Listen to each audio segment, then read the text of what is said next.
Ora, muito boa tarde, seja bem-vindo ao consultório. Hoje é terça-feira e estamos prontos para mais uma edição do nosso programa. Começamos por falar de fibromialgia e o seu impacto na qualidade de vida de quem convive com esta condição. Para nos ajudar a compreender melhor este tema, recebemos o professor Dr. José António Pereira da Silva, médico reumatologista, que estará connosco para uma conversa esclarecedora. Portanto, se tem dúvidas relacionadas com esta especialidade, também participe e aproveite para saber mais. Mais à frente no consultório abordamos o transtorno do processamento sensorial, um distúrbio frequentemente negligenciado que gera desafios no dia-a-dia de muitas famílias. Vamos aqui explorar o papel crucial da terapia ocupacional na abordagem deste problema e temos ainda um estudo recente que traz novos dados sobre o tratamento da obesidade, revelando que em alguns casos a dieta e o exercício físico não superam os resultados alcançados pelos medicamentos. Num país onde quase metade da população tem excesso de peso e cerca de 1 milhão de adultos sofrem de obesidade, esta descoberta é de facto muito importante e claro que este assunto tem destaque no nosso consultório. Convido também a juntar-se a nós para aqui esclarecer todas as suas dúvidas, todas as suas questões relacionadas com a endocrinologia, aliás, com a médica endocrinologista, a doutora Joana Menezes. Já sabe que pode inscrever-se através do nosso número de telefone 22 508 3297, pode ligar a partir deste momento ou também tem disponível o nosso endereço de e-mail consultório@portocanal.pt, pode também partilhar connosco todas as suas questões por escrito. Seja bem-vindo ao nosso programa Consultório, que começa agora.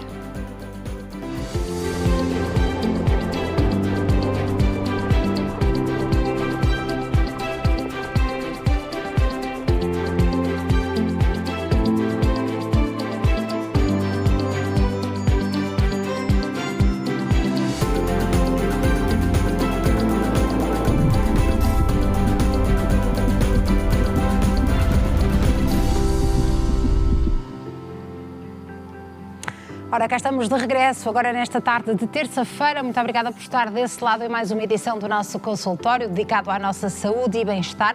Claro que vamos abrir as portas deste programa para que possa então participar e esclarecer aqui questões hoje relacionadas com duas especialidades, endocrinologia, também reumatologia, e pode já tratar da sua inscrição, ligar para o número de telefone 22 508 3297, garantir a sua vez, portanto, garantir que tem a oportunidade de falar com os nossos convidados e esclarecer todas as suas questões. Tem também, de igual forma, disponível o nosso endereço de e-mail consultório, @portocanal.pt. Pode escrever a sua questão, partilhar connosco também o seu testemunho, a sua história. Queremos ouvir a sua história e pode também dividir a sua opinião connosco. Já sabe, pode juntar-se à nossa conversa. E começamos precisamente com reumatologia, porque vamos falar de fibromialgia. É precisamente por aqui que vamos começar. É nosso convidado o professor Dr. José António Pereira da Silva, é médico reumatologista, professor também na Universidade de Coimbra. Agradeço imenso por estar aqui connosco no consultório, é uma honra recebê-lo. Obrigada, Sr. Professor, por estar aqui e, claro, por falarmos deste tema, que continua, pergunto, Sr. Professor, a ser difícil de explicar para aqueles que não conhecem, não têm a fibromialgia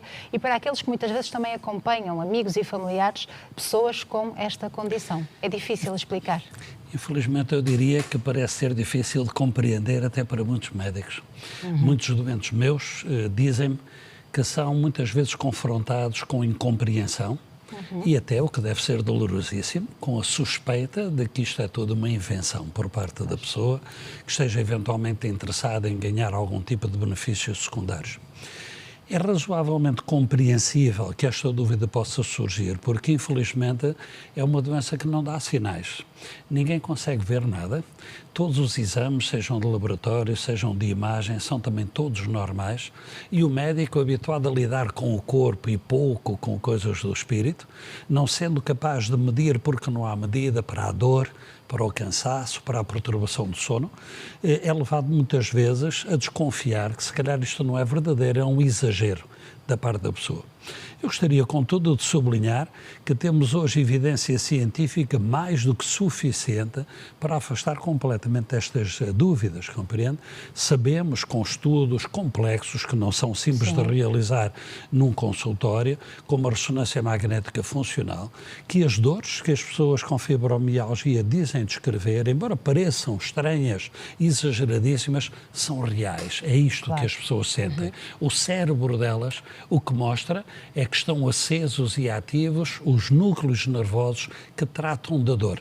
e não os núcleos da imaginação, nem apenas da linguagem ou da mentira, não é? Claro, exatamente. É também muito claro que isto é um problema muito verdadeiro quando milhares, milhões de pessoas, na verdade, em todo o mundo, apresentam sintomas idênticos, não é? Não seria, portanto, esperar que alguém no Chile decidisse agora começar a inventar uma doença que é em tudo semelhante àquelas que mulheres em Portugal e homens descrevem ou noutros países quaisquer. E ainda com tantos estudos, Sr. Professor, ainda se levam meses e anos até um diagnóstico no nosso país? Meses e anos até o diagnóstico. E eu diria que, sinceramente, isto é mais tradutor de alguma ignorância e má vontade do que dificuldade intrínseca do diagnóstico. E explico porquê. A fibromialgia pode hoje ser diagnosticada genericamente com base em 3 sintomas apenas. Cansaço, que o doente considera ser grave ou muito grave, perturbação do sono, que o doente considera ser grave ou muito grave, e dores que afetem mais do que 6 partes do corpo. E o corpo seria dividido em 9 partes. A cabeça, cada um dos braços, cada uma das pernas, a parte da frente do tronco dividida em 2 partes, o peito e o abdômen, e a parte das costas a mesma coisa. Se houver dores em 6 ou mais destes sítios, juntamente com o cansaço e a perturbação do sono, e que isto persista mais do que 3 meses, o médico pode afirmar e assumir o diagnóstico de fibromialgia sem precisar de mais nenhum exame. Sem nenhum exame? Nenhum exame. Na verdade, não há nenhum exame que lhe vá afirmar o diagnóstico. O que pode haver, e eu com sinceridade faço alguns exames, é para ter a certeza se existirá mais alguma coisa que contribua para os sintomas e que nós possamos tratar de outra maneira. Não é? Um doente, por exemplo, pode perfeitamente ter artrite reumatoide, que lhe dão dores em muitas partes do corpo, e ter fibromialgia. O que o doente com artrite reumatoide não tem é as perturbações de sono e o cansaço. Nem as dores tendem a afetar os músculos difusamente, como sucede na fibromialgia. Mas hoje, é claro, ao invés do que acontecia há alguns anos atrás, que não é um diagnóstico de exclusão. Quer isto dizer, não temos que garantir que a pessoa não tem mais nada para afirmar a fibromialgia, porque inúmeras vezes ela coincide com outras doenças, sendo, aliás, mais frequente em doentes, por exemplo, com artrite reumatoide, espondilite, lúpus, do que é na população em geral. Portanto, alguma relação existe entre estas doenças, mas nem toda a gente com artrite reumatoide tem fibromialgia e muitos poucos com fibromialgia terão artrite reumatoide. Aqui tem de haver muita compreensão dos médicos de família, que são, de facto, a porta de entrada, que recebem muitos destes Absolutamente. doentes. Eu creio que isso tem vindo a melhorar, não é? Mercê, enfim, dos esforços de comunicação, em que me orgulho de ter colaborado, mas há ainda muito caminho a fazer. A verdade é que há que reconhecer, e, enfim, meia culpa, porque também sou professor universitário, nós ensinamos muito aos nossos alunos a lidar com o corpo, a lidar com a doença que o corpo transmite, mas excluímos um bocado de consideração a parte espiritual, a parte emocional, a parte psicológica. Por isso os médicos não estão muito preparados para lidar com ela. Não a sabem avaliar, não estão à vontade nestes terrenos movediços, não dominam a linguagem e a técnica para se relacionarem com o doente e afastam-se disto. Não é? E muitas vezes o médico dirá, ok, eu não vejo nada no seu corpo, as análises não mostram nada, logo não existe nada. Ou então põe as coisas de uma forma, que se me permite gostaria de abordar, porque acho que muitas vezes é insultuoso para os doentes, você não tem nada, está tudo na sua cabeça. Certo. Bom, ponderemos um pouquinho sobre esta afirmação, não é? Então o que está na minha cabeça é nada? Não é? O que estiver apenas na minha cabeça é nada? Quer dizer, e o que é a minha cabeça, senão o que mais me distingue entre todas as espécies de animais, não é? É por ter uma cabeça complicada que eu sou um ser humano e não um macaco, não é? E não outro animal qualquer irracional. A cabeça é parte de nós, a parte talvez mais importante de nós. E ainda por cima, aqui dentro está o cérebro, que ao contrário do que muitos parecem pensar, não se limita a pensar. O cérebro é o grande orquestrador da vida. O cérebro controla os seus movimentos, sem cérebro não haveria gestos. O cérebro controla a profundidade do seu olhar, o cérebro controla a frequência com que bate o seu coração, o calor ou o frio que sente nas suas pernas, os movimentos do intestino, a sua digestão, está tudo no cérebro. Não é? E por isso, Ele tem capacidade, quando está perturbado, de induzir sintomas nestas coisas todas, sem que o médico ou as análises encontrem coisa nenhuma. O que não retira veracidade aos sintomas e, sobretudo, não retira veracidade nem respeitabilidade ao sofrimento, não é? Isto é que eu acho que precisamos de reforçar junto da comunidade médica e da comunidade em geral. E é uma mensagem para quem está a passar por este processo, se é que está a pensar, para não baixar os braços e não deixar de investigar eu diria não baixar os braços, não aceitar esta ideia de que o que você tem não tem importância, não é? Eu costumo dizer aos meus alunos que mesmo que um doente, por absurdo, imaginasse todos estes sintomas, os inventasse para impressionar o médico deve estar atento ao facto de que alguma coisa deve justificar essa necessidade. Terá, não é? Alguma coisa está a justificar essa necessidade, que a pessoa se ocupe com isso, não é? E, na verdade, aqui temos todos os dados, ninguém está a inventar coisíssima nenhuma. A fibromialgia é real, os sintomas são reais.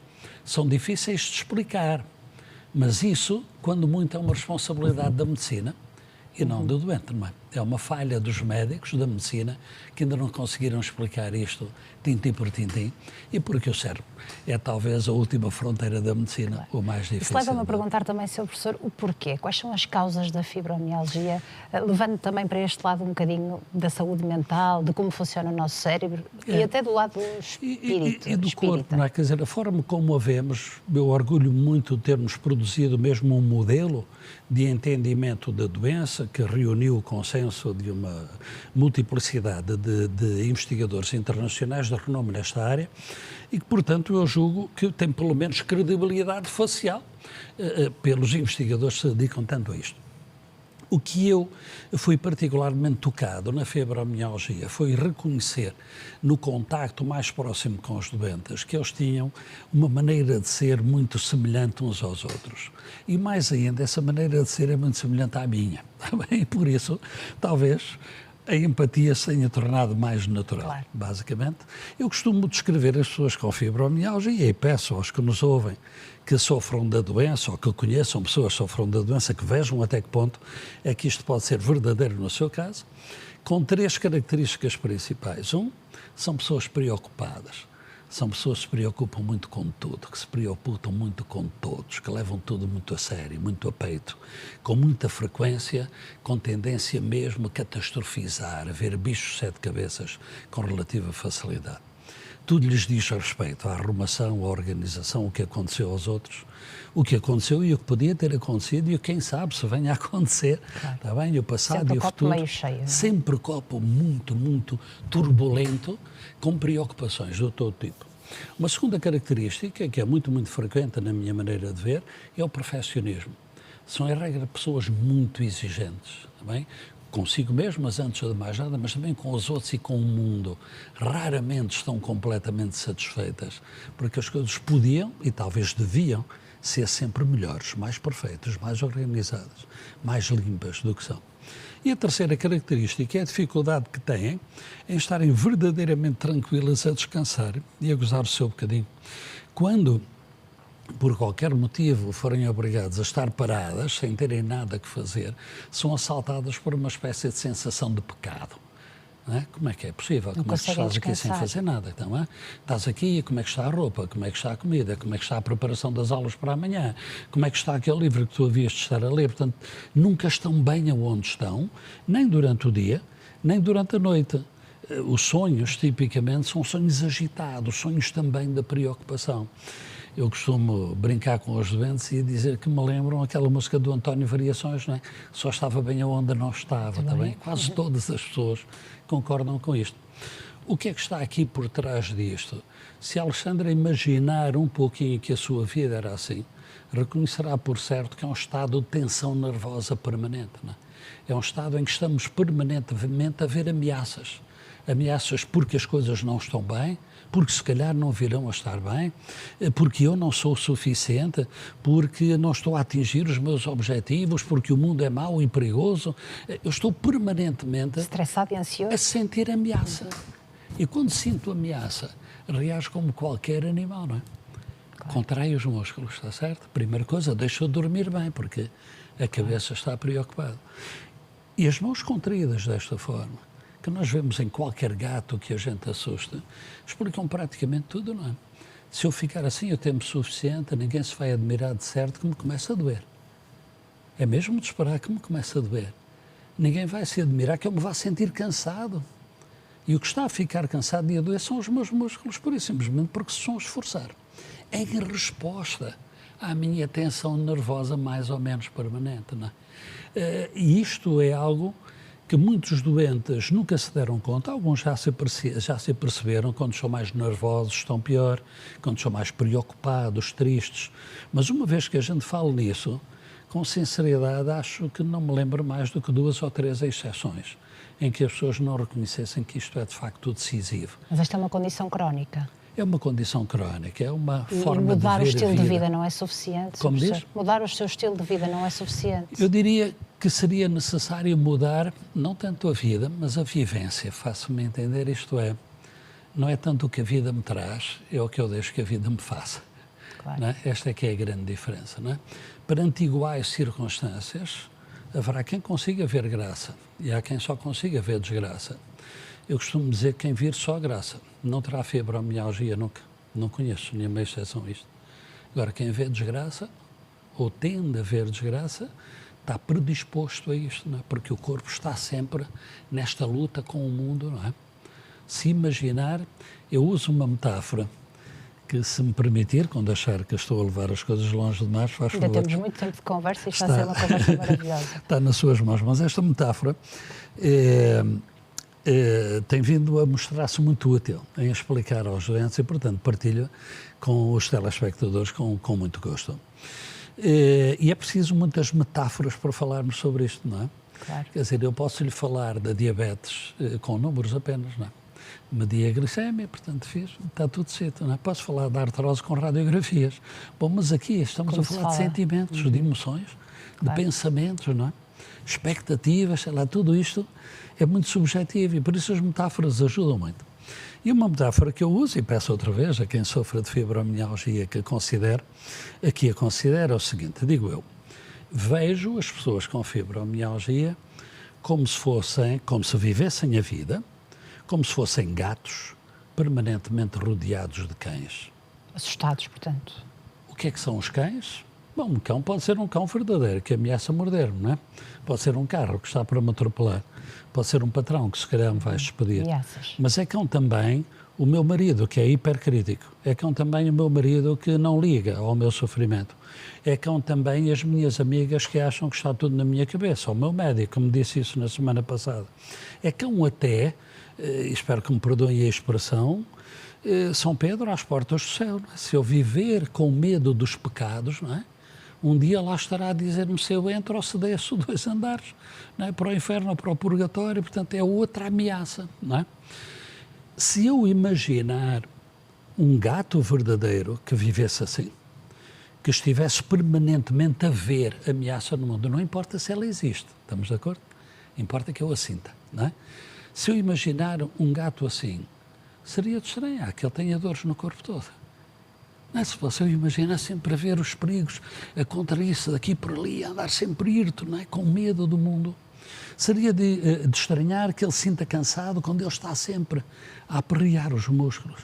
Seria de estranhar que ele não durma bem quando ele leva os cães para a cama, não é? Para além de o rodearem todos os dias. Então. Claro, porque se rodeia de todas essas pessoas. E aqui tem, não é? Os 3 sintomas-chave da fibromialgia, não é? É possível lá chegar apenas por sentir o mundo assim. E as pessoas não sentem o mundo assim porque querem, não é? Claro. Está certo. Ninguém está a viver em constante ameaça porque quer, não é? Ninguém está assim, quer dizer, e ninguém vê ameaça onde ela não existe porque quer. E a verdade é que isto, apesar de tudo, acontece. Qual é a resposta terapêutica para tentar melhorar alguns dos sintomas? Porque mudar deve ser muito difícil, não é? É muito difícil, é muito difícil. Note que também em consonância com esta interpretação da doença está o facto de que os únicos medicamentos que até hoje mostraram alguma utilidade na fibromialgia não atuam propriamente sobre os ossos, nem as articulações, nem a inflamação, porque não há lá nada errado. São medicamentos para os nervos. Claro. São medicamentos essencialmente antidepressivos, em dose mais baixa do que para a depressão, mas que vão induzir uma certa calma. E na medida em que induzem essa calma, é que conseguem aliviar os sintomas, não é? Se eu diminuir a minha percepção de ameaça, relaxo um pouquinho mais, não é? Agora, o que a experiência e a ciência me diz é que o efeito destes medicamentos é muito limitado. Está bem? Para lhe dar uma ideia, nenhum destes medicamentos alguma vez foi aprovado nos Estados Unidos para tratar a fibromialgia. Foi aprovado na Europa para tratar a fibromialgia. E porquê? Porque as autoridades do medicamento na Europa acharam que eles não tinham provas suficientes de eficácia. Há 3 que estão aprovados nos Estados Unidos, está bem? Muito comuns, conhecidos em Portugal, um deles deixou de existir em Portugal, mas um dos mais conhecidos é a duloxetina, a amitriptilina, a ciclobenzaprina, são medicamentos que têm algumas provas dadas, mas nos ensaios em que eles procuraram ser autorizados, disseram que eram capazes de melhorar a dor e o cansaço na ordem dos 20% a 30%, em cerca de 20% a 30% das pessoas. Ora, na nossa iniciativa, nós temos uma iniciativa online para ajudar doentes com fibromialgia. Os doentes, em média, sentem-se melhor 80%. Eu tenho doentes que se dizem curados da fibromialgia, mas ninguém tem cara de dizer isto no mundo da investigação da fibromialgia. E a cura só passa por isto, está bem? Os medicamentos podem ajudar, mas o essencial é esta transformação interior, é eu ser capaz de mudar a vida e a cabeça. E já acompanhou casos de pessoas que mudaram totalmente de vida, de cidade, de trabalho. Absolutamente, de trabalho, de condições de vida, está bem? Há pessoas que, sei lá, eu lembro-me de uma senhora que certo dia voltou ao meu consultório e disse-me, segui a sua sugestão e divorciei-me. E eu disse assim, eu não quero crer que ele tenha dito para a senhora divorciar. Não, eu lembro-me exatamente da conversa. Eu estava-lhe a dizer que não conseguia viver em paz porque o meu marido me tratava de uma forma muito negativa. E o que o senhor me disse é que eu me podia divorciar. E eu até lhe disse, acha que devo? E eu disse assim, e o senhor disse-me, não, isso é você que decide, agora que pode, pode, não é? Claro. Que pode, pode, quer dizer, eu tenho que escolher em tudo na vida, não é? Eu decidi casar-me, se calhar por prescrição dos meus pais ou da sociedade, mas a ideia devia ser que eu seria mais feliz casado do que solteiro, porque senão não vale a pena. Eu vim para a medicina porque estava convencido que ia ser mais feliz como médico, não é? Mas se eu chegasse à conclusão que estou errado, tenho que pensar outra vez. O objetivo não é ser médico, o objetivo não é ser casado, o objetivo não é ser rico, nem pobre, nem azul, nem amarelo, o objetivo é ser feliz. Claro, é tomar decisões para ser feliz. E para eu conseguir isto, e portanto a ideia é, ou mudo o mundo, ou mudo a minha cabeça. O resultado que eu procuro deve ser sempre este: tranquilidade, serenidade, bem-estar, felicidade e alegria, se for possível. Mas se isto acontecer, a fibromialgia desaparece da vida das pessoas. Né? Costumo dizer que se vai embora como nevoeiro quando aparece o sol de manhã. E é verdade, muitos doentes conseguem. É difícil? É trabalhoso? Seguramente. E a maior parte das pessoas precisa da ajuda profissional para conseguir fazê-lo. É isso que nós tentamos dar no MyFibromialgia, que é esta iniciativa que temos online. Temos psicólogos, para além de um programa, um curso, não é? Que tentamos ajudar as pessoas, seguindo mais ou menos estas linhas de pensamento. E deixamos aqui uma mensagem de esperança também, muito importante, num momento muito feliz também, para quem nos acompanha. Muito obrigada, Sr. Professor. Essa. Vamos agora também ouvir o testemunho de quem está daquele lado. E se quer, portanto, inscrever ainda para poder participar questões, partilhar questões e testemunhos. Muito obrigada. Muito obrigado. Professor Dr. José António Pereira da Silva, médico reumatologista, também professor na Universidade de Coimbra, a falar-nos aqui de fibromialgia, está agora disponível na segunda parte do consultório para ir ao encontro das suas questões, também do seu testemunho, da sua opinião sobre este assunto ou a especialidade de reumatologia. É isso mesmo. Ainda vai a tempo de inscrever-se, deve para isso marcar o número de telefone 22508329 ou também por escrito através do endereço de e-mail consultório@portocanal.pt. Vamos fazer um curtíssimo intervalo. Até já, fique desse lado.